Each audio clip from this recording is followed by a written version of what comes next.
त्वमेव माता च पिता त्वमेव त्वमेव बन्धुश्च सखा त्वमेव त्वमेव विद्या द्रविणं त्वमेव त्वमेव सर्वं मम देव देव त्वमेव शरणं मम देव देव।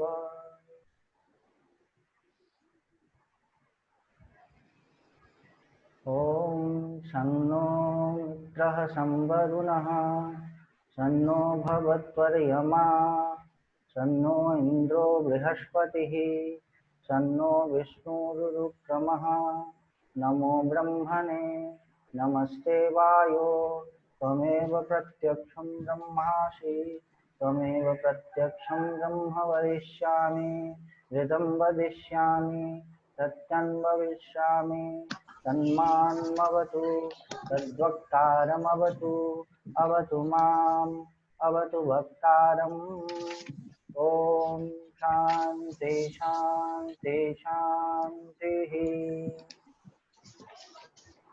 ॐ सहना भवतु सहनौ भुनक्तु सह वीर्यं करवावहै तेजस्विनावधीतमस्तु मा विद्विषावहै। ॐ शान्ति शान्ति शान्तिः।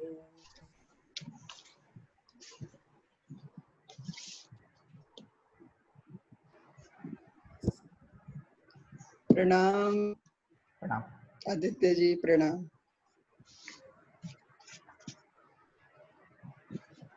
तो हम लोग विवेक चूड़ामणि का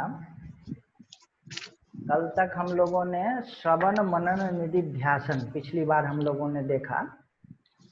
श्रवण मतलब तत्व को सुनना, मनन मतलब उस पर विचार करना और निधिध्यासन मतलब उस जो विचार हो गया है उस विचार के साथ में टिकना।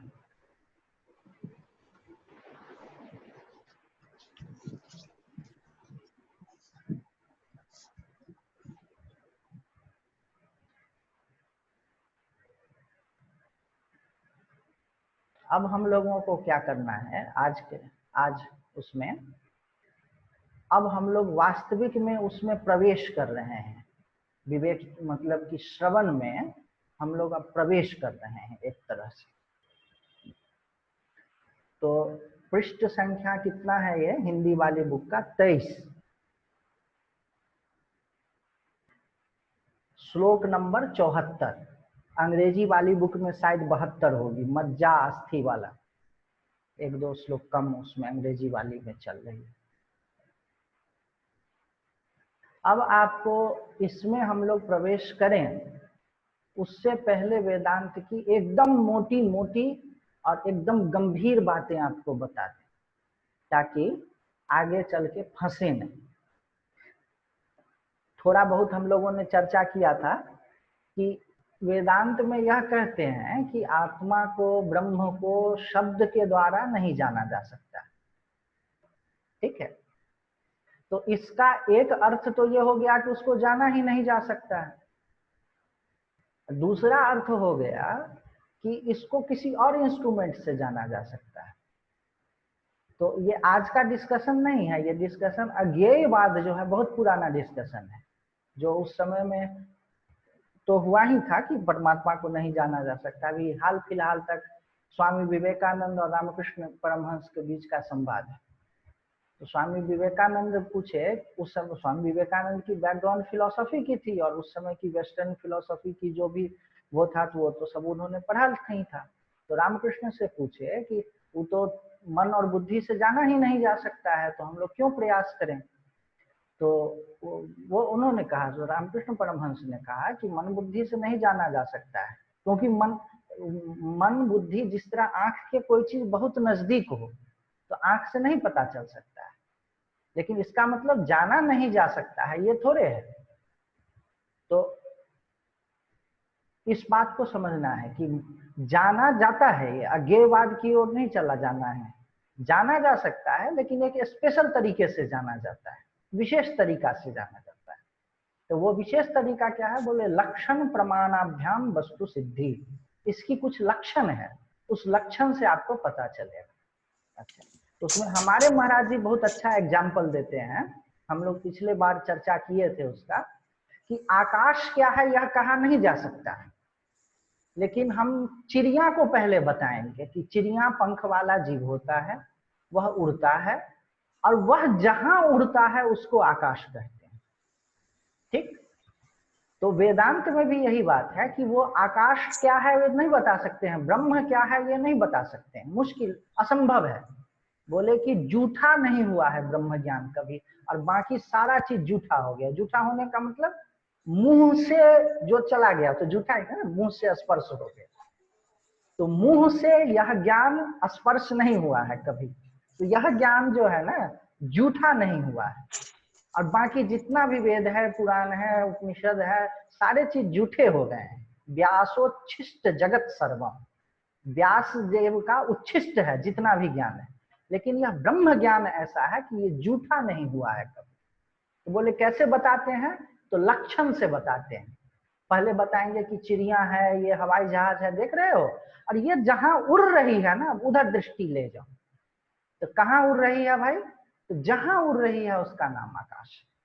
ठीक, तो इस लक्षण से ही वस्तु की सिद्धि होती है। अब हम लोग थोड़ा सा देखें कि लक्षण वगैरह क्या है।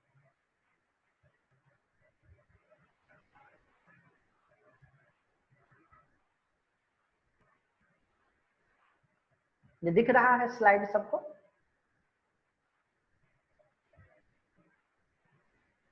दिख रहा है। हाँ, इसमें दो लक्षण होते हैं। एक स्वरूप लक्षण और एक तटस्थ लक्षण। इसको आप लोग बढ़िया से जो जो परिभाषिक शब्द है उसको अच्छा से याद कर लीजिए। स्वरूप लक्षण का क्या मतलब हुआ? ब्रह्म सत है, ब्रह्म चित्त है, ब्रह्म आनंद है, ये सब क्या हो गया? स्वरूप लक्षण। God is love, you are oneness, everything is one, ये सब क्या है? स्वरूप लक्षण है। स्वरूप लक्षण का क्या विशेषता है? स्वरूप मतलब उस वो लक्षण जो बनाया जाता है उस चीज से इतना निकट होता है कि उसके स्वरूप जैसा ही उसका लक्षण होता है। आप समझ रहे हैं बात को?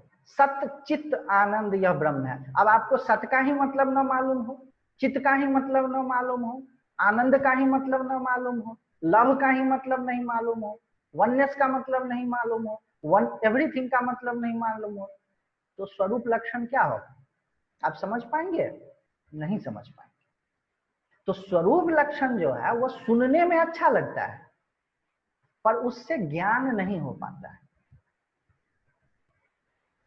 जैसे अच्छा, तटस्थ लक्षण क्या है? जैसे जिससे यह जगत उत्पन्न हुआ, तो जिस समय में प्रलय काल है उस समय तो ब्रह्म में जगत नहीं उत्पन्न हुआ है, लेकिन यह सुनने में ग्रॉस भले ही लगे, लेकिन तटस्थ लक्षण जो है ना बुद्धि को खींच करके फेंक देता है ऐसी जगह पर कि आपको खटाक से ज्ञान हो जाता है। जैसे देखो मैं बताऊं आपको, एक एक्टर को आप पहचानिए तो मैं बता रहा हूं, लंबा सा है और दाढ़ी रखा है, कौन सा एक्टर है? तो यह समझने में आपको समय लगेगा थोड़ा सा, है ना, क्योंकि एकदम उसके हाँ एकदम नजदीक वाला लक्षण बताया। अब मैं कह दूं कि वो है, क्या नाम है, कुली का एक्टर है वो, या सूर्यवंशम का एक्टर है, या बागवान का एक्टर है, तो वो खटाक से समझ में आ जाएगा, तुरंत समझ में आ जाएगा बागवान का हीरो। यही एग्जाम्पल शंकराचार्य भी देते हैं, बोलते हैं कि जैसे कोई ब्राह्मण हो और वो किसी ड्रामा में क्षत्रिय का एक्टिंग करे, राजा का एक्टिंग करे, तो वो तो उतने ही समय के लिए एक्टिंग करता है, बाद में वो ड्रेस वेस बदल के आ गया, लेकिन वो प्रसिद्ध हो गया है कि वो फला नाटक में ये नाटक करता है। तो खटाक से बोले कि फला नाटक का जो अभिकर्ता है वो बड़ा सुंदर है, तो आप फटाक से पकड़ लेंगे। अब देखिए, जब कुछ नहीं था तो वही था, वही था, वही था, है ना, कुन फला कुन कुन, है ना, कुन फाया कुन फाया कुन कुन फाया। फाया कुन। अब ये क्या है, ये तटस्थ लक्षण है। परमात्मा को नहीं कुछ भी नहीं कहा जा सकता है भी नहीं कहा जा सकता है, लेकिन ये दिमाग को कहाँ ले जाता है, सो देखिए ना, सृष्टि जब नहीं था, देखिए तो दिमाग में क्या आता है, कुछ नहीं था तो वही था। आप समझ रहे हैं ना इस बात को? अच्छा, जैसे लाल बत्ती, अच्छा तटस्थ लक्षण क्या हुआ, लाल बत्ती जाते देख रहा है, गाड़ी को देख रहा है, समझा कि कोई मंत्री मिनिस्टर है, कोई कोई ऐसा है। जब वो गाड़ी से उतरा और उस व्यक्ति से उसका परिचय है, तब समझ पाएगा कि मिनिस्टर इसमें कौन है। नहीं तो चार कुर्ता पैजामा वाले हों और उस मिनिस्टर को आप नहीं जानते हैं तो पता ही नहीं चलेगा कि कौन उसमें मिनिस्टर है, कौन मिनिस्टर नहीं है, कौन उसके चमचे हैं, है ना। तो स्वरूप लक्षण जो होता है वो सूक्ष्म बुद्धि वालों के लिए होता है, और मैं अपने को सूक्ष्म बुद्धि वाला नहीं मानता हूं, आप अपनी समझ लीजिए, ठीक है। मैं अपने को सूक्ष्म बुद्धि वाला नहीं मानता हूं।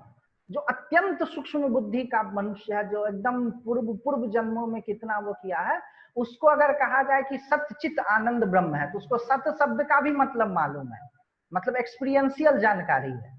चित्त का भी एक्सपीरियंशियल जानकारी है और आनंद का भी उसको एक्सपीरियंशियल जानकारी है, तो उसको खट से बोध हो जाएगा।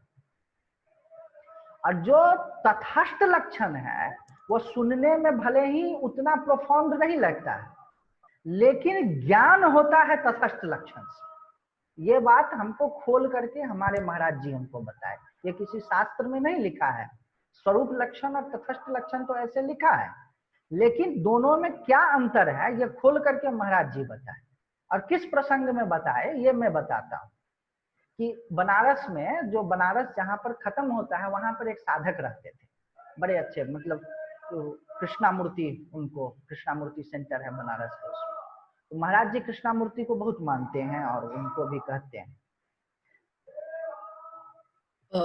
आदित्य, कल मुकेश गुप्ता बात कर रहे हैं उस पे हमारे विजडम टॉक में। हाँ हाँ। पीछे से कुछ आवाज आ रही है, रेडी कोई आवाज लगा रहा हो जैसे, हाँ बहुत ज्यादा। हाँ। तो मुकेश जी को भी ले गए हैं महाराज जी के पास में, उसी प्रसंग में ये बात खुली थी, तो बताए।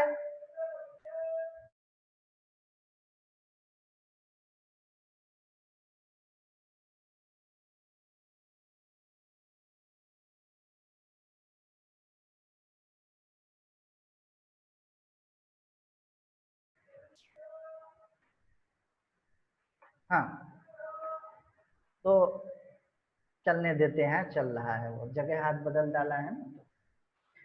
तो उसमें उन्होंने बताया कि वो जो है स्वरूप लक्षण में बात करते हैं, तो जो जिसका संस्कार बहुत उद्बुद्ध हो उसको तो समझ में आ जाएगा, लेकिन जिसका बहुत उद्बुद्ध संस्कार नहीं हो तो उसको समझ में नहीं आएगा। उसको फिर वो केवल उसके लिए शब्द रहता है, अच्छी अच्छी बातें रहती है।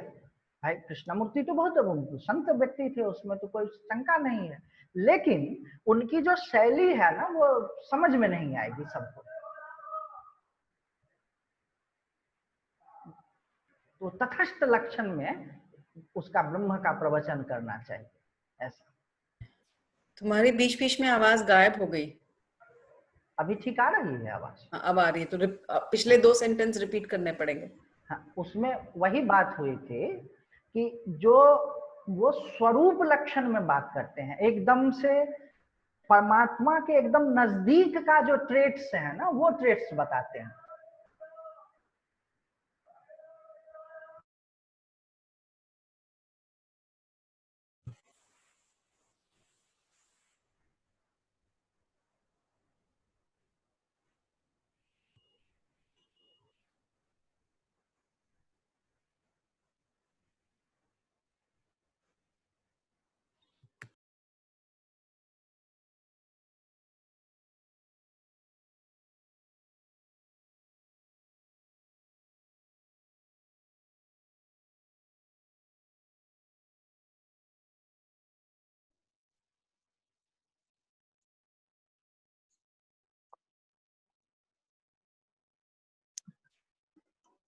आदित्य जी कोई आवाज ही नहीं है। आई थिंक वो म्यूट करके और वीडियो स्टॉप करके कुछ करने गया है। अच्छा, He must have tried to go and address the issue जहां से आवाज आ रही होगी ना। हाँ, वो बोले ही जा रहा है, बोले ही जा रहा है। तो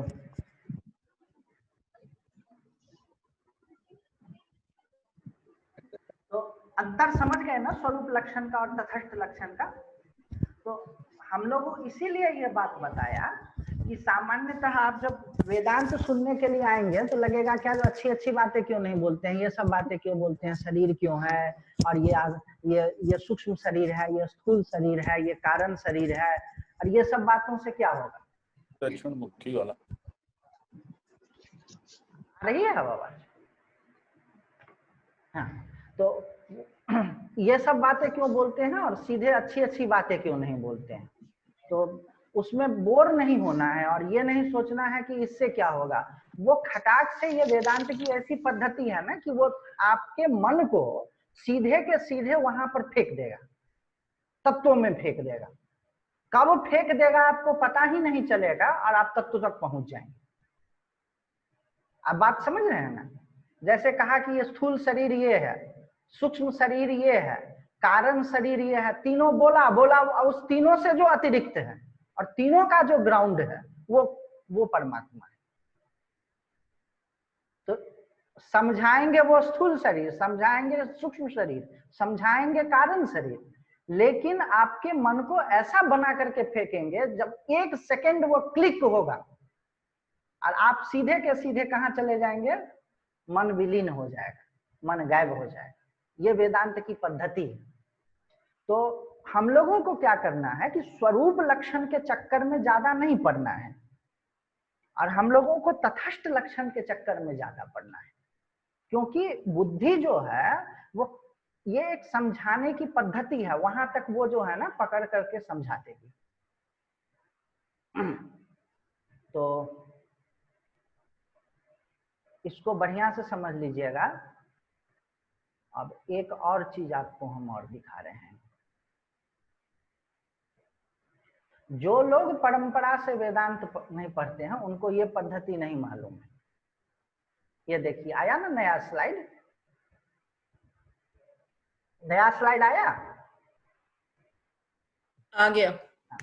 देखिए इस शब्द को भी याद रखिएगा, अध्यारोप और अपवाद।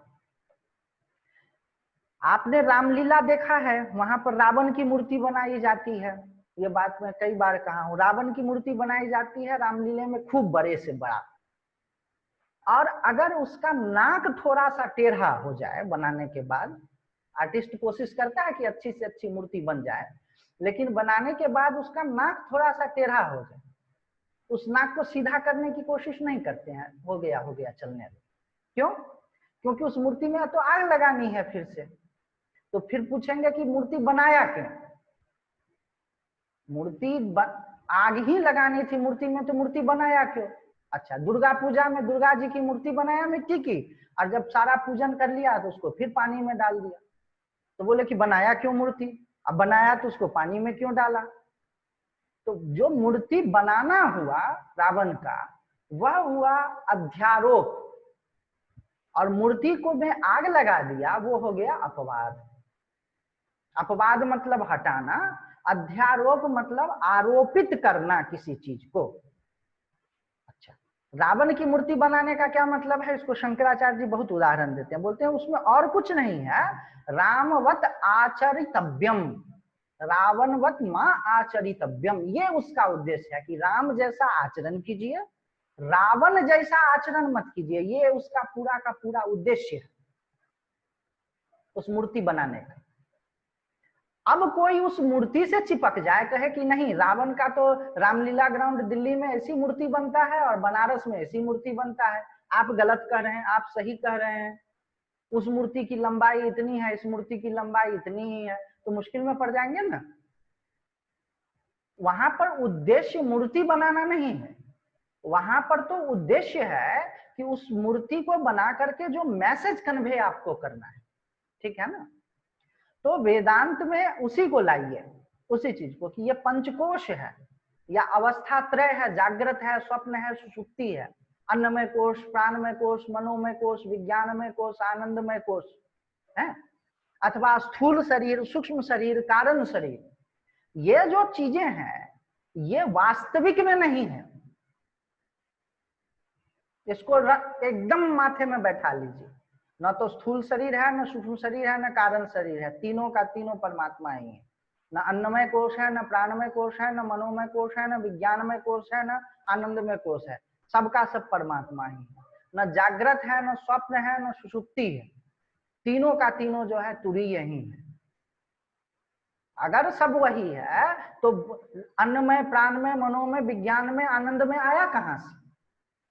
अगर सब वही है अवस्था, तो जागृत, स्वप्न, सुषुप्ति, समाधि, तुरीय, ये अवस्थाओं का भेद कैसे होगा? ठीक है ना। लेकिन आपको क्या करना है, इन प्रक्रियाओं के द्वारा आपको कोई एक चीज बतलाई जाएगी। आपको प्रक्रियाओं को सत्य नहीं मानना है, उन प्रक्रियाओं के द्वारा जो चीज बताई जाती है उसको पकड़ना है। इसको याद रखिएगा।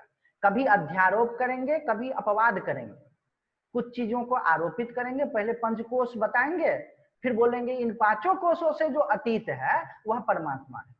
तो उद्देश्य पंचकोश को बताने में नहीं है, उद्देश्य यह है कि पंचकोश को बता करके उससे अतीत जो चीज है, उससे परे जो चीज है उसको पकड़ना है। अच्छा, बिना पंचकोश के बताए भी वो चीज नहीं हो पाएगा, क्योंकि आपकी बुद्धि क्या करती है, हमारी बुद्धि क्या करती है, किसी न किसी चीज को पकड़ करके बैठ जाती है। जैसे उस दिन बताया था ना कि सुषुप्ति का साक्षी परमात्मा है। अब सोच के देखिए, सुषुप्ति में आपके जितने एक्सपीरियंस हैं, जितने अनुभव हैं, जितने मेडिटेशन के अनुभव हैं, जितने वननेस के अनुभव हैं, सारा का सारा तो सुषुप्ति में ही खत्म हो जाता है। और उस सुषुप्ति के परे परमात्मा है। जो ही ये बात कहा तो मन को कहां फेंक दिया, देख लीजिए।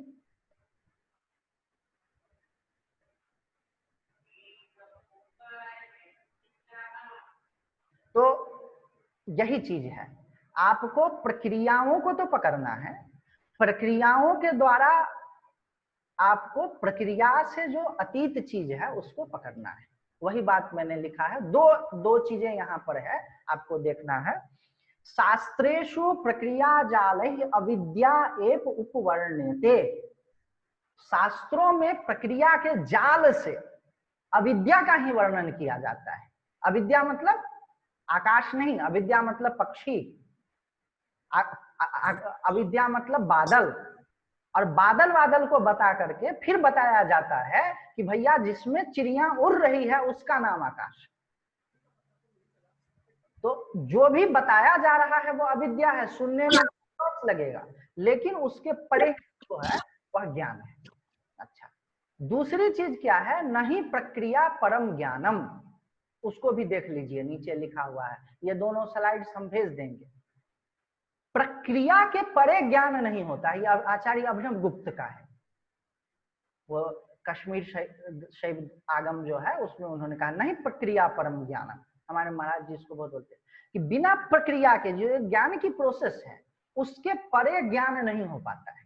ज्ञान तो असल में क्या है, कुछ नहीं है, परमात्मा कुछ नहीं है, कुछ नहीं, उसको शब्द से मुंह से नहीं कहा जा सकता है। लेकिन नहीं प्रक्रिया परम ज्ञानम का मतलब हो गया कि उस प्रक्रिया के परे ज्ञान है। ठीक है। अध्यारोप अपवादाभ्याम निष्प्रपंचम प्रपंचते। अध्यारोप कुछ आरोपण करके और अपवाद आरोपण को हटा करके निष्प्रपंच तत्व का प्रपंच किया जाता है। ब्रह्म है स्वयं निष्प्रपंच, इसका ज्ञान बिना प्रपंच की सहायता के किसी प्रकार भी नहीं किया जा सकता है। ये इसका मतलब कि आप जो भी बोलेंगे ये भी कहेंगे कि उसके बारे में कुछ नहीं कहा जा सकता है, तो यह भी तो कहना हो गया। यहाँ पर एक बहुत बड़े वेदांत के पंडित थे, दयालु पुरी जी, दयालु महाभाग्या कुछ ऐसा नाम था, लगभग 100 वर्ष या 75 वर्ष पहले की बात है। उस समय में वो पूरा एक्टिव अपने उसमें। तो कोई कहा कि परमात्मा के बारे में कुछ नहीं कहा जा सकता है, तो बोले हाँ हाँ यही बात कह करके कुछ नहीं कहा जा सकता है, कह करके उसका ज्ञान कराया जाता है। कुछ नहीं कहा जा सकता है, कुछ नहीं कहा जा सकता है, ऐसे कह करके स्थिर नहीं हो जाना है कि कुछ नहीं कहा जा सकता है तो खाओ पियो मौज करो। जब कहा गया बुद्धि को कि कुछ नहीं कहा जा सकता है, दूसरे को मत कहिए, अपनी बुद्धि को कहिए कि तुम जो कुछ भी परमात्मा के बारे में मान रहे हो वो सब गलत है। अब बैठ जाओ।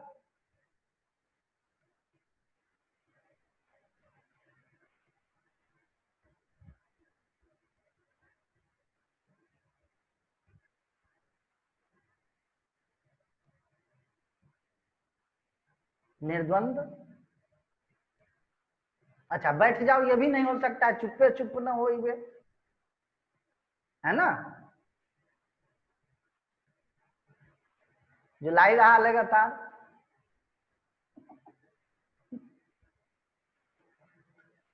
चुप रह करके भी नहीं होगा, बैठ करके भी नहीं होगा, सोच करके भी नहीं होगा, बिना सोच करके। तो इसका मतलब क्या है?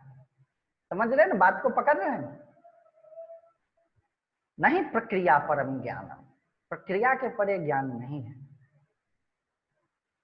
क्योंकि चुप बैठ गया, फिर थोड़ी देर के बाद मन चलने लगेगा। तो इस दोनों बात को, दो जो हमने बात बताई है कि प्रक्रिया का आलंबन भी लेना है, लेकिन प्रक्रिया को सच्चा नहीं मानना है, प्रक्रिया को लेकर के उलझना नहीं। जिस तरह से किसी का ये उद्देश्य हो कि यह बताना हो कि राम जैसा आचरण नहीं करना चाहिए, रावण जैसा आचरण करना चाहिए, अहंकारी नहीं होना चाहिए, दंभी नहीं होना चाहिए। अगर कोई यह बताना चाह रहा है तो रावण की जो मूर्ति बनाएगा जरूर रावण की मूर्ति, लेकिन रावण की मूर्ति में उसका आग्रह नहीं होगा कि मूर्ति ऐसी ही बने, उसका नाक इतनी ही लंबी हो, उस मूर्ति की 52 फीट ही ऊंचाई हो, नहीं। उसी तरह इस चीजों में ज्यादा आग्रह नहीं करना है। ये बात जो है ना, बाहरी लोग नहीं समझ पाते, वो कहते हैं कि ये लोग मूर्ति पूजा या जो भी करते हैं, भाई उसके द्वारा क्या कन्वे किया जा रहा है उसको पकड़िए, जो वो है उसको मत पकड़िए। जैसे उंगली से दिखाया चांद को, तो चांद को देखिए, उंगली को मत पकड़िए। उंगली मोटा भी हो सकता है, पतला भी हो सकता है। वो है ना एक बहुत प्रसिद्ध है कि look at the moon not the finger, तो यही है। लेकिन बिना फिंगर के भी नहीं होगा, ये भी चीज है। दोनों बात, look at the moon not the finger, वो भी ठीक है, लेकिन बिना फिंगर के नहीं होगा, ये भी ठीक है। ठीक, अब हम लोग आते हैं श्लोक नंबर 74।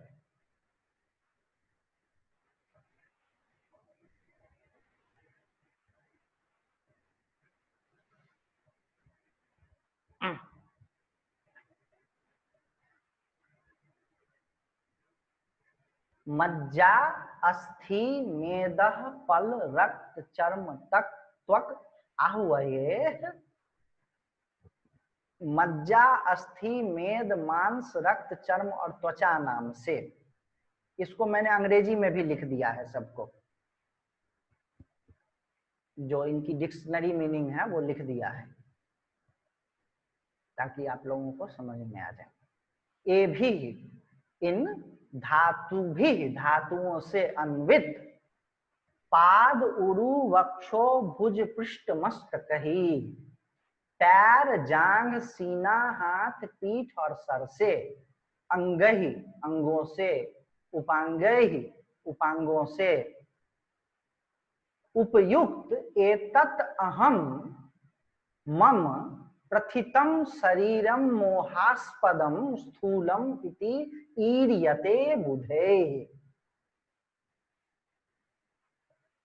जो बुद्धिमान जन है वो क्या कहते हैं, इसमें समझिएगा। बुद्धिमान क्या कहते हैं कि यह स्थूल शरीर है, और जो मूर्ख लोग हैं वो क्या कहते हैं कि यह मैं है। दो चीजें हैं, देखिए।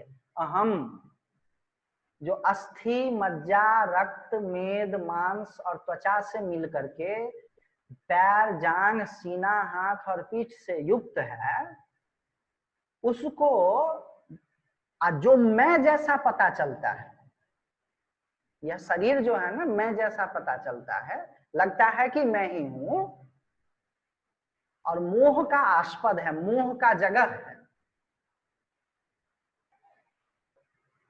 उसको मूर्खों के लिए ये लगता है कि ये मोहास्पदम है इतना दूर यहां तक, और जो विद्वान है वो उसको क्या मानते हैं, ये इतने,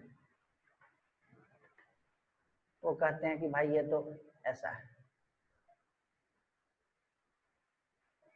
स्थूलम इति इरियते, जो विद्वान है वो कहते हैं कि ये स्थूल शरीर है। ठीक, अब इसमें एक चीज आपको देखना है,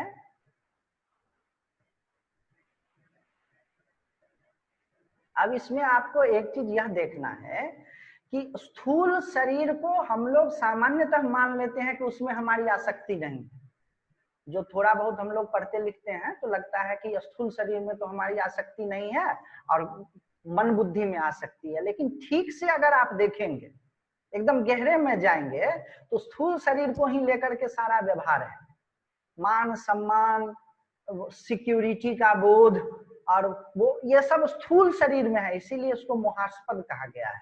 मुझे महाराज जी कहते थे कि स्थूल, मैं उनसे प्रश्न एक बार किया कि महाराज जी स्थूल शरीर में तो नहीं आ सकती है, लेकिन मन में बहुत आ सकती है कि मेरा मन ऐसा हो जाए, मेरा मन अच्छा हो जाए, मेरा मन बुरा न करे, बुरा न सोचे। बोले नहीं, ऐसा नहीं होता है, वो जो मन में आता है वो तो ऊपर ऊपर से आता है, लेकिन आसक्ति जो है ना स्थूल शरीर में बहुत जबरदस्त होती है। तो स्थूल शरीर केवल बचा रहे यही नहीं आसक्ति होती है, स्थूल शरीर जो मान है, वो सम्मान है, जो वो है, वो सब जो है ना इसी शरीर के लिए होता है। जितने संबंध बने हुए हैं वो सब इसी शरीर को लेकर के बने हुए हैं। तो इसीलिए स्थूल शरीर को भी आप बहुत ये मत समझ लीजिएगा कि एकदम से हम स्थूल शरीर से बाहर के चीज हैं। स्थूल शरीर भी बहुत जबरदस्त चीज है, ठीक है। और इसी में एक चीज और है कि इसको मैं मानते हैं, मैं मानते हैं। अब देखिए, हम लोग दो अहंकार के बारे में पहले बात किए थे। देखिए, इन अंगों से, उपांगों से उपयुक्त यह मैं, मेरा प्रथितम कहा गया है शरीरम, ठीक है, आ रहा है ना। ये हम लोगों का इस प्रकरण में तीन अहंकार का हम लोगों ने इसको देखा है। अब देखिए, इसमें आपको हम ट्रिक बताते हैं। आज कन्हैया का है ना जन्मदिन, ये नीचे देखिए कन्हैया का है, इच्छा द्वेषः सुखम दुखम संघात चेतना धृति एतत् क्षेत्रम समासेन सविकार्य मुदाहृतम। नीचे पढ़िए तो क्या लिखा है, देह और इंद्रियों का समूह संघात कहलाता है। उसमें प्रकाशित हुई अंतःकरण की वृत्ति है जो अग्नि से ज्वलित लोह पिंड की भांति आत्म चैतन्य के आभास रूप से व्याप्त है। वह चेतना भी ज्ञेय होने के कारण क्षेत्र ही है। ये बहुत जबरदस्त चीज है, आपको अभी मैं बता रहा हूं। ये गीता का श्लोक है ये पूरा, और इसमें से एक शब्द जो है ये चेतना,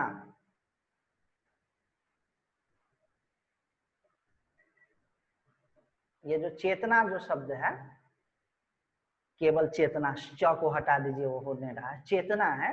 उस चेतना शब्द की केवल ये परिभाषा शंकराचार्य भगवान ने शंकर भाष्य में किया है। इसका मोटा मोटा मैं मतलब आपको समझा दूं। इस लाइन का ये मतलब है कि consciousness is by product of body. आजकल वो मानते हैं ना कि कॉन्शसनेस क्या है, चेतना कुछ नहीं है, और वो तो जो बॉडी में जो अवयव हैं जो ये हैं उसी को मिल करके कुछ चेतन में जैसा एक कोई चीज बन रहा है। It is, consciousness is purely a biological process. तो समझ रहे ना बात को। जिस तरह ये ऊपर वाला जो लाइन है वो भी वही कह रहा है, अहम, मैं जैसा पता चलता है इस शरीर का संगात। अच्छा, कृष्ण को भी मालूम था, कन्हैया को ये बात मालूम था कि जो ये वाला चेतन है जो चेतन नंबर 1 है, जो संघात, संघात मतलब होता है ग्रुप, ऊपर में भी लिखा है संघात, तो श्लोक पूरा नहीं लिखा है, आप लोग देख लीजिए श्लोक नंबर 72 74, उसमें भी संघात लिखा है और इसमें भी संघात लिखा है, गीता में भी संघात लिखा है। इसका मतलब ये हो गया कि जो आजकल लोग कहते हैं कि जो पदार्थवादी हैं वो कहते हैं कि कॉन्शियसनेस कुछ नहीं है, ये केवल एक केमिकल फिजियो बायोलॉजिकल चीज है, ये उन लोगों को भी मालूम था। वो लोग इस चेतना के बारे में बात नहीं कर रहे हैं, कुछ और बात कर रहे हैं। इस पर बहुत चर्चा हुई है। हम लोग अभी ये कहते हैं ना, ये लोग कहते हैं कि चेतना मतलब क्या हुआ, तो जैसे पान खाया तो पान में लाली नहीं है, लेकिन पान के पत्ता, चूना, कत्था ये सब मिला करके जब चबाया जाता है तो उससे एक लाली निकल आती है।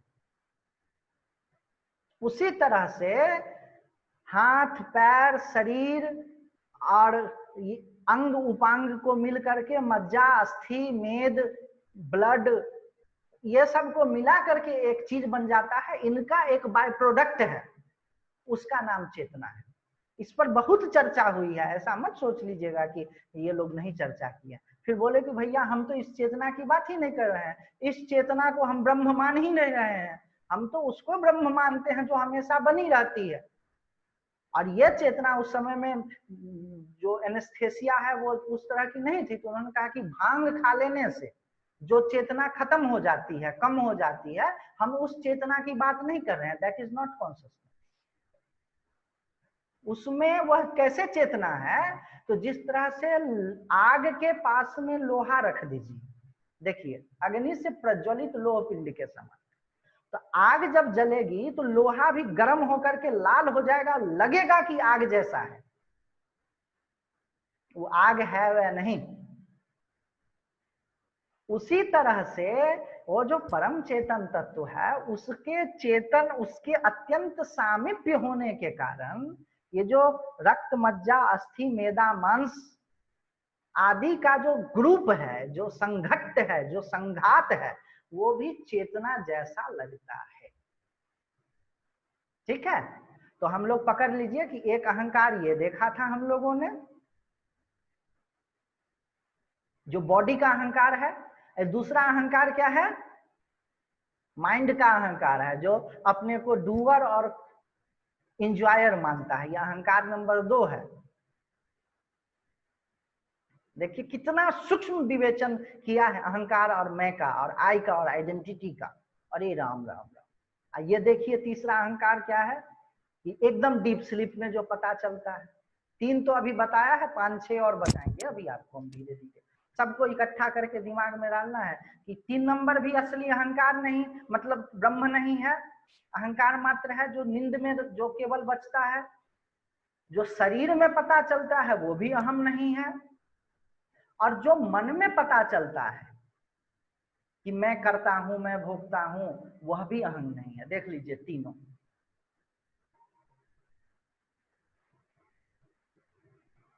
ठीक है, शरीर वाला अहंकार अहंकार नंबर 1, मन वाला अहंकार अहंकार नंबर 2, और सुषुप्ति में जब शरीर भी का बोध नहीं है, मन का भी बोध नहीं है, उस समय में एक चीज बचती है, वह भी अहंकार, परमात्मा नहीं है, आत्मा नहीं है, यह अहंकार नंबर 3। ये तीनों ही अहंकार है। अहंकार मतलब अहं का आकार जैसा है, सचमुच में ये ब्रह्म नहीं है, ये समझना है।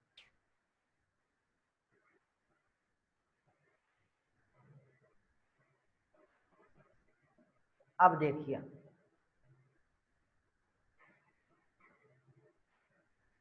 अगला श्लोक, इसकी नंबरिंग में थोड़ी सी, ये देखिए 75 तक बचा हुआ हिस्सा और 76।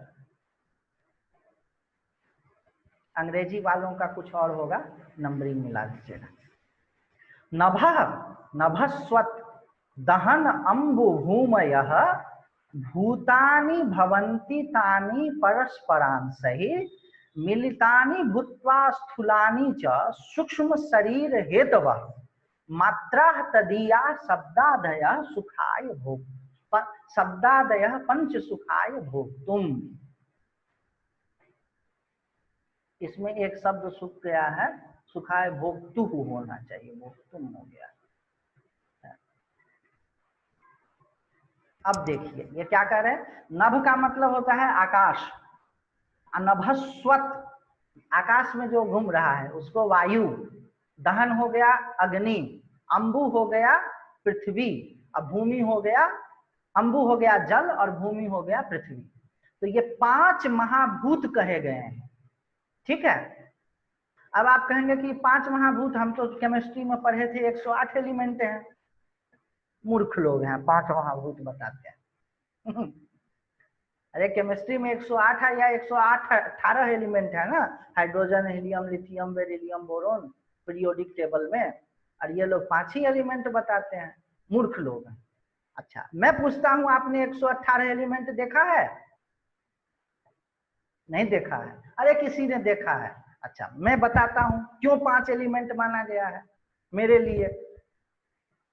भैया आंख से जो दिखता है वह है रूप, और रूप जिसमें रहता है उसका नाम है अग्नि। शब्द से, कान से जो सुनाई देता है उसका नाम है शब्द, और शब्द जिस चीज में रहता है उसका नाम है आकाश। नाक से जो सुनाई देता है उसका नाम है गंध, और गंध जिस चीज में रहता है उसका नाम है पृथ्वी। समझिएगा संस्कृत में लक्षण कैसे बनाते हैं। आप लोग जानते हैं कि सूरज पूरब में उगता है, आप लोग यही जानते हैं ना, मैं कहता हूं कि नहीं जानते हैं। इसीलिए कि सूरज पूरब में नहीं उगता है, बल्कि जिस दिशा में सूरज उगता है उसका नाम पूरब है। दिशा का पराधीन होकर के सूरज नहीं उगता है, वो तो जिधर उगा वही पूरब हुआ। समझ रहे हैं ना। तो इन ऋषियों की जो दृष्टि है वो कहते हैं कि तुम बाहर की बात छोड़ो, तुम्हारे पास में 5 ज्ञानेंद्रियां हैं, और उस 5 ज्ञानेंद्रियों से तुमको 5 चीज पता चलता है, और वह 5 चीजें जिन चीजों में रहती है उन 5 चीजों का नाम पंच महाभूत। तो हम लोग जो हैं ज्यादा प्रत्यक्षवादी हैं, जो आंख से दिखता है उसका नाम रूप, और रूप जहां पर रहता है उसका नाम अग्नि। अग्नि का मतलब कोई गर्म चीज ही नहीं, जहां पर रूप रहता है उसका नाम अग्नि। भाई मेरे लिए सबसे बड़ा प्रमाण क्या है? सबसे बड़ा प्रमाण मेरे लिए मेरा आंख है, सबसे बड़ा प्रमाण मेरे लिए मेरा कान है, सबसे बड़ा प्रमाण मेरे लिए मेरा नाक है।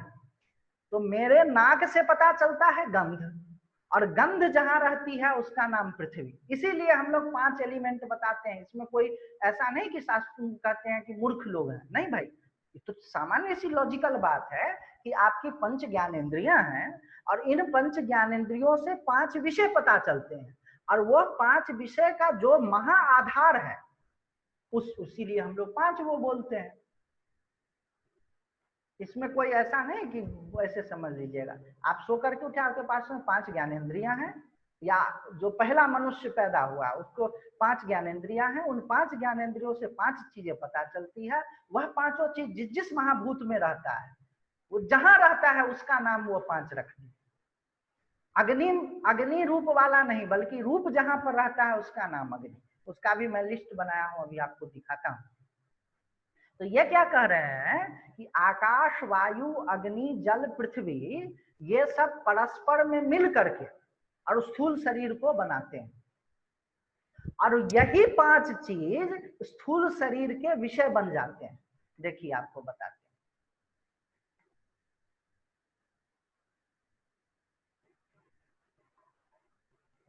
ये सब प्रक्रिया समझिए, और फिर देखिए मैं अभी बम फोड़ूंगा आपको। अभी बम नहीं फोड़ रहा हूं, अभी तो बता रहा हूं चिड़िया क्या है, अभी बताता हूं। देखिए आकाश जो है वह शब्द है, और उसी से श्रोत्र इंद्रिय बना है, और ये कान में जो शक्ति रहती है, ठीक है। अब देखिए आकाश महाभूत है, उसका जो विषय है, उसका जो ऑब्जेक्ट है, जो चीज उसमें उसका जो इंजॉय करता है वह है शब्द। और इंजॉय कौन करता है? तो श्रोत्र इंद्रिय, ठीक है। अब देखिए इस बात से सारा उपनिषद सहमत है कि आनंद सभी जीव को चाहिए ही चाहिए, और there is nothing bad in having आनंद। तो बोलते हैं आनंदात वही सर्वाणी भूतानि जीवंती, आनंद के लिए ही सभी भूत जीवित रहते हैं, आनंद ही सबको सस्टेन करता है। तो फिर विषय को क्यों खराब बोलते हैं? देखिए आनंद का स्टेप्स है। एक शब्द आया बढ़िया, राग भैरवी आई, मान के चलिए भैरव राग हमको बहुत अच्छा लगता है, तो राग भैरव आया, वो शब्द आया, वह शब्द कान में आया, कान से मन में गया, और उससे एक आनंद झरा। तो वह आनंद किस चीज में है? डिपेंडेंट है राग भैरव पर। राग भैरव ने उस आनंद को बांध लिया है। तो विषय का मतलब होता है बांधने वाला। अब वो मेरा जो आनंद है वह राग भैरव के कारण आ रहा है, वह राग भैरव का पराधीन है। अब स्वाद का देख लीजिए, जल का स्वाद है। अब बताइए कि रसगुल्ले में स्वाद है कि महात्मा बोले कि रसगुल्ले में स्वाद है कि मुंह में स्वाद है? मजा रसगुल्ले में है कि मजा मुंह में है? अगर मजा रसगुल्ले में होती तो दुकान में रसगुल्ला रखी है, मजा लियो। अच्छा, अगर मजा मुंह में होती तो रसगुल्ले की क्या जरूरत है? समझ रहे हैं? बोले क्या, जो ना मजा रसगुल्ले में है न मजा स्वाद में है, मुंह में है। उस दोनों के सामरस्य से रसगुल्ला और मुंह जब मिलता है तो एक कोई चीज होती है, उस चीज में मजा है। तो बोले वो तो दोनों को मिला करके ही क्यों हो, वैसे ही मजा ले लो। अच्छा, आप रिड्यूस कीजिए आनंद को, कान से सुनने वाले आनंद को और रसगुल्ले वाले आनंद को थोड़ा सा एनालाइज कीजिए। दोनों राग भैरवी सुनने से, या हम गाना सुनते हैं उस सुनने से जो मजा आता है और रसगुल्ला से जो मजा आता है, दोनों को मिलाइए और अंदर में जाइए तो बाहर से तो एक लगता है कि रसगुल्ला है, एक लगता है कि वो ध्वनि है, लेकिन दोनों आते जाता है, आते जाता है, आते जाता है। एकदम भीतर में जब नजदीक में जाएंगे, अच्छा यहाँ पर आते आते दोनों मन में हो गया, और मन से भी और भीतर जब अपरोक्ष वाली स्थिति पर आता है तो दोनों का मजा एक जैसा हो जाता है। वैरायटी से, मल्टीट्यूड से धीरे धीरे धीरे धीरे आते आते आते आते आते अद्वैत की ओर वो बढ़ रहा है। मल्टीट्यूडनेस उसका खत्म हो रहा है। आप पकड़ रहे हैं ना बात? तो वो जो आनंद है वह आ रहा है अपने आप में आत्मा से, और भोग कौन कर रहा है? अरे आकाश ही शब्द बन करके भोगा जा रहा है और श्रोत्र बन करके भोग रहा है। आपका उसमें कोई रोल नहीं। अरे समझे बात? आप सोच रहे हैं कि आप सुन रहे हैं, आकाश ही दो रूप धारण कर रहा है, एक शब्द का रूप धारण कर रहा है और एक कर्ण इंद्रिय का रूप धारण कर रहा है। और आकाश ही श्रोत्र इंद्रिय बन करके भोक्ता, इंजॉयर बन गया है, और शब्द रूप धारण कर करके वही भोग्य विषय ऑब्जेक्ट बन गया है। आपकी उसमें कुछ भूमिका ही नहीं है। आप जो अपने को मैं मान करके उसमें झूठा ही मूठ का परेशान हो रहे हैं कि कैसे बढ़िया शब्द हमको सुनने को मिले, बेकार की बात।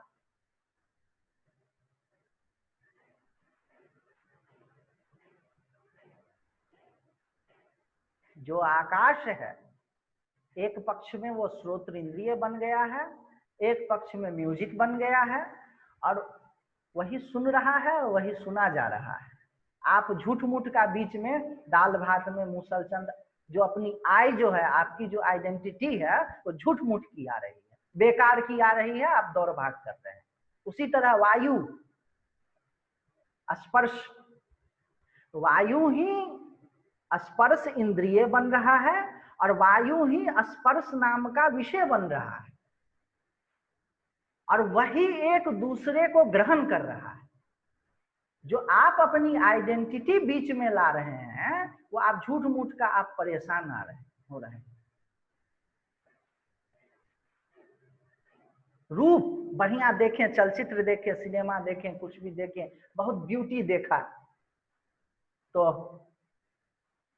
अरे भैया अग्नि ही चक्षु इंद्रिय बन रही है और अग्नि ही रूप बन रहा है, वही उसको देख रहा है। आप बीच में परेशान हो रहे हैं। आपकी क्या हालत है, हमारी क्या हालत है। वही कौन किसकी शादी में अब्दुल्ला दीवाना, बेगाने की शादी में अब्दुल्ला दीवाना, बस।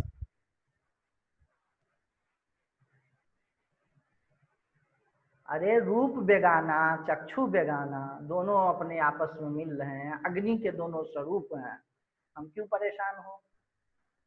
अच्छा, हो चाहे न हो, हम क्यों परेशान हो।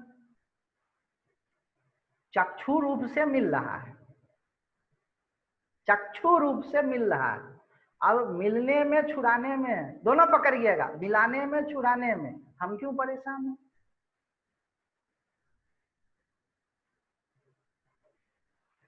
स्वाद इंद्रिय जल ही, जल महाभूत जो है वो आपको मालूम नहीं, अब कल बताएंगे पंचीकरण कैसे होता है और जल महाभूत कैसे बनता है।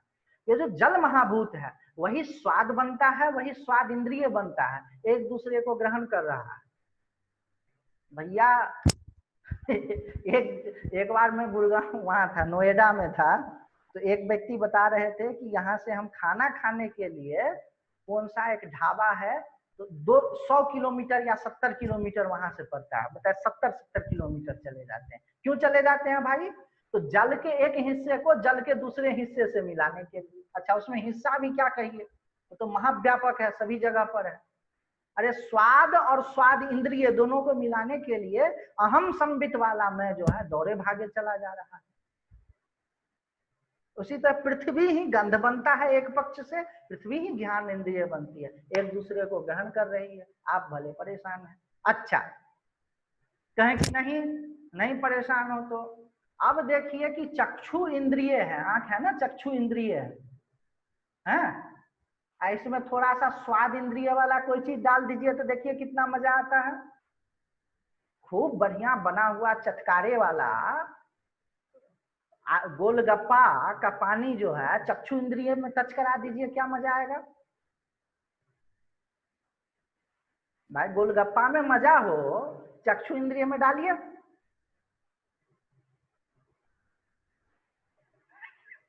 समझ रहे हैं ना बात को, गड़बड़ हो जाएगा पूरा। तो ये है मामला। इसीलिए जो ये पंच महाभूत है इसका वर्णन किया और कहा कि सब एक दूसरे से टकरा रहे हैं। आप गुणा गुणेषु वर्तन्ते, अर्जुन को जो अंतिम में कहते हैं भगवान गीता में किसी एक जगह पर, गुणा गुणेषु वर्तन्ते, गुण गुण में वर्तन कर रहा है। आप उसको पकड़ाना और छुड़ाना दोनों से परे है। हमने महाराज जी से पूछा कि ये सब क्यों बताते हैं, स्वाद इंद्रिय और ये सब, तो हमको बड़ा विचित्र लगता है। बोले अरे वैराग्य संपादन के लिए, देखो ना अभी मैं तुमको समझाता हूँ, और ऐसे ही समझाया। बोले मैं तुमको समझाता हूँ, रुको। देखो ऐसे बात है, ये वैराग्य संपादन के लिए, नहीं कि जबरदस्ती कह करके कि इसमें चक्षु इंद्रिय में ये खराबी है, तो त्वग इंद्रिय में ये खराबी है, गोलगप्पा मत खाओ और ये अच्छी चीज। ये बता रहे हैं कि वो स्वाद इंद्रिय है, और स्वाद महाभूत का ही एक रूप स्वाद इंद्रिय और स्वाद का विषय दोनों आपस में मिल रहे हैं। तुम खा, बहुत ही सुंदर एक्सप्लेनेशन दिया, मजा आ गया। अरे बात, ये सब खुला नहीं है, तो 4 हिस्सा ही अभी बोलना है हमको, 12 आना पेट में रखना। 25% बोले हैं बोलना, 12। अब कोई वेदांत पढ़ने आता है, उसको ये सब बताइए, आकाश है, शब्द है, वायु है, तो बोर हो जाए कि क्या बता रहे हैं, तो वेदांत सुनने आए हैं, को हम हुए माय को बताइए आप। बोले कैसे बता दें, वो बताने से वो बहुत सूक्ष्म है, जो उच्च जीव है उसके लिए। हमको तो ऐसे कोई बताएगा तब हमारा खोपड़ी खुलेगी एकदम से। तो आज इतना ही रखते हैं, और कोई प्रश्न हो तो आज करते हैं। आदित्य जी प्रणाम। प्रणाम। हाँ जी, ये पूछना है, अभी आपने इंद्रियों का जैसे बताया अभी, लेकिन जैसे हम लोगों को कहीं बाहर घूमने का, कोई बनारस के मंदिर या यहाँ वैष्णो देवी जाने का मन करता है, ये किस कैटेगरी में आ जाता है फिर? ये सब उसी कैटेगरी में आता है। मतलब कौन सी वाला? जैसे एक आकाश का समझ में आ गया, जल का आ गया, स्वाद का आ गया, रूप तो रूप में आया ना, अच्छा देखने का रूप में आया, पर विजुअल। जो फील होता है वो फिर क्या चीज है? रूप तो देखना आंखों से, चक्षु नेत्र, हाँ हाँ, चक्षु इंद्रियों से वो देखा। वो पांचों जब आते हैं ना तो एक दिमाग में कुछ होता है, वो फील है, वो छठा जो इंद्रिय मन है उसका विषय है। रूप से रसगुल्ले में जो स्वाद होता है ना, आप एक रसगुल्ला खाइए चाहे 50 रसगुल्ला खाइए, स्वाद वही आएगा। ये चीज मैं बताना भूल गया, आगे बता रहा हूँ। अच्छा, आप जो एक रसगुल्ला खाएंगे तो भी रसगुल्ला और जीभ के बीच में जो संपर्क होगा, पकड़िएगा इस चीज को जरा सा, तो स्वाद वही आएगा, ठीक है। लेकिन पहला रसगुल्ला खाने में जितना मजा आएगा, 50वां रसगुल्ला खाने में दुर्गति हो जाएगी। हाँ। पर कभी कभी ऐसा भी होता है आदित्य जी कि हम लोग कुछ खा रहे हैं, मन में था कि इस दुकान की ये चीज बहुत अच्छी है, चले जाते हैं, पहली बार अच्छी लगती है, दूसरी बार नहीं लगती, तीसरी बार लगती है, चौथी बार नहीं लगती, ऐसा एक्सपेक्टेशंस है, स्टैंडर्ड है, क्या है, ऐसा क्यों हो जाता है? क्योंकि आप कह रहे हैं ना, हर रसगुल्ले का स्वाद वही है। हाँ, नहीं, मैं दूसरी बात कर रहा हूँ। उसी दुकान में उसी समय में वो तो कभी कभी बना अच्छा, कभी नहीं बना, वो एक अलग चीज है। मैं यह कह रहा हूँ कि कभी अच्छा लगा, एक बार अच्छा लगा, वो सारे क्राइटेरिया मिल गए, आपके एक्सपेक्टेशन के हिसाब के मिल गए सारे चीज, हैं। उसके बाद भी वही रसगुल्ला में स्वाद वही होता है। वही मैं बता रहा था कि सुख स्वाद में नहीं है, स्वाद होने के बाद फिर अंतःकरण में एक वृत्ति बनती है, उस वृत्ति का भोग होता है। एक व्यक्ति हो कोई, उसको मैं कहूं कि तुमको 100 रसगुल्ला खाना है, आप ही कभी जाते हैं ना किसी के घर पे गए और खाना उसने खिलाना शुरू की और जबरदस्ती डाल देते हैं, हमारे तरफ खूब होता है, मजा लेने के लिए भी लोग जबरदस्ती डाल देते हैं, तो वही खाना जो अच्छा लग रहा था वही खाना बेकार लगने लगता है। तो भाई जीभ और जो टेस्ट है वो तो एक ही मिल रहा है, दूसरा नहीं मिल रहा है, लेकिन उस टेस्ट की जो दिमाग में उसकी डिकोडिंग हो रही है वो दूसरी हो रही है। तो सारा चीज न तो स्वाद रसगुल्ले में है, न उसके उसमें है, और उस दोनों के बीच में जो संघात होता है उसमें भी नहीं है। वह संघात के कारण दिमाग में एक कोई चीज होती है। मैं दिमाग ऐसे बता रहा हूँ, हम लोग पूरे शरीर को ही ब्रेन मानते हैं, अंतःकरण मानते हैं, उसमें कोई चीज हो रही है, उस चीज का मजा होता है।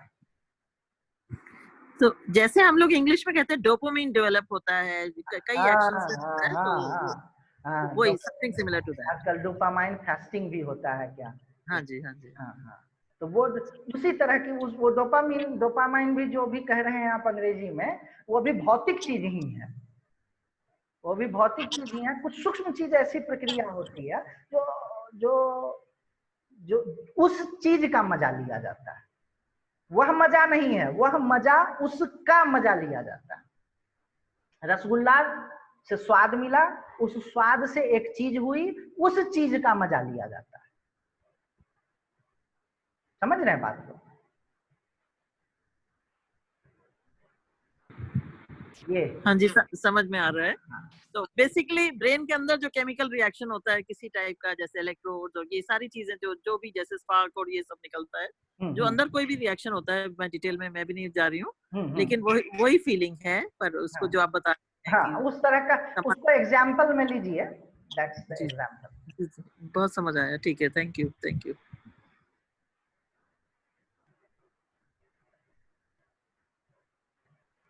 और कोई प्रश्न?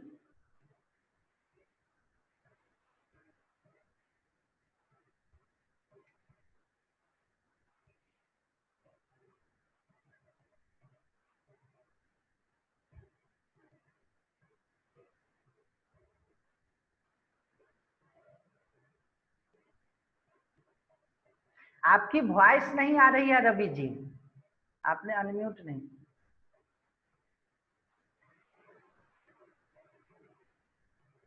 अभी भी नहीं आ रही है आवाज। मैं भी, आप अपना वो खोल लीजिए तब फिर आवाज आएगी।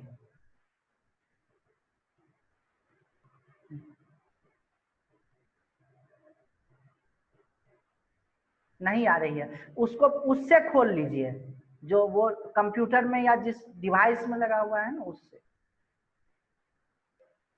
हाँ, वो प्लग इन रहेगा तो शायद नहीं है।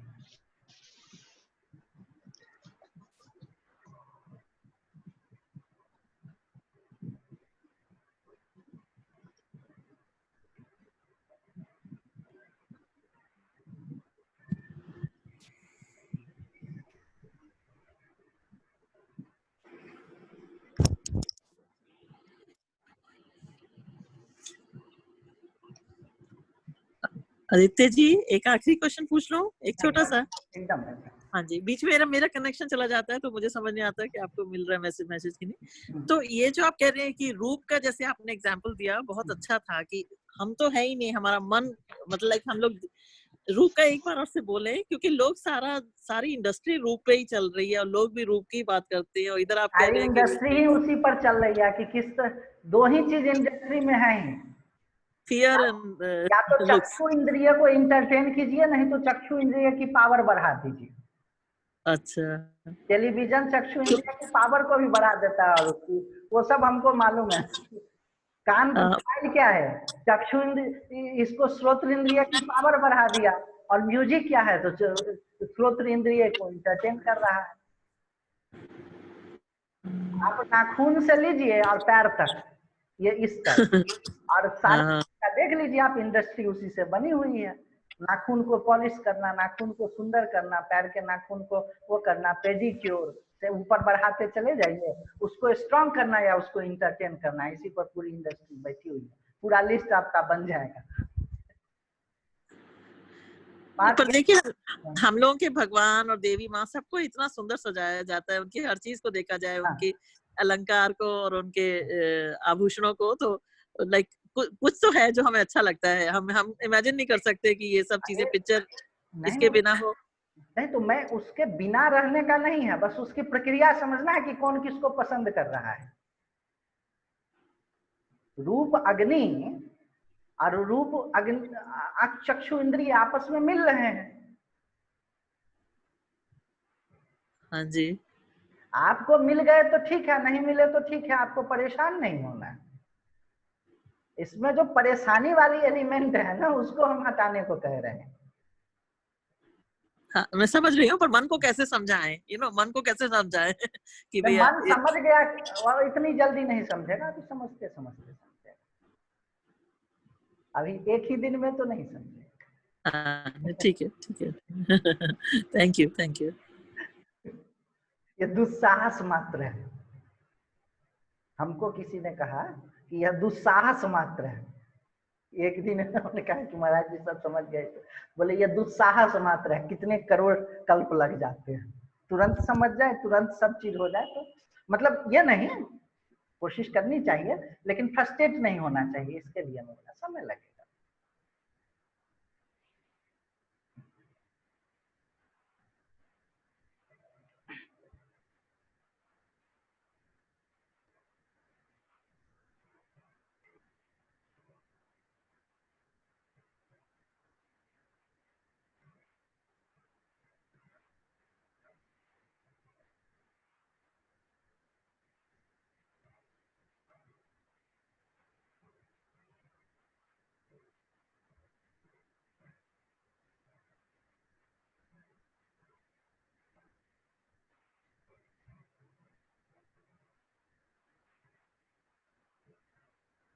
सर्वे भवन्तु सुखिनः, सर्वे सन्तु निरामयाः, सर्वे भद्राणि पश्यन्तु,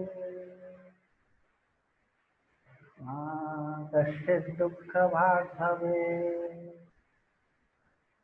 ओम पूर्णमदः पूर्णमिदं पूर्णात् पूर्णमुदच्यते पूर्णस्य पूर्णमादाय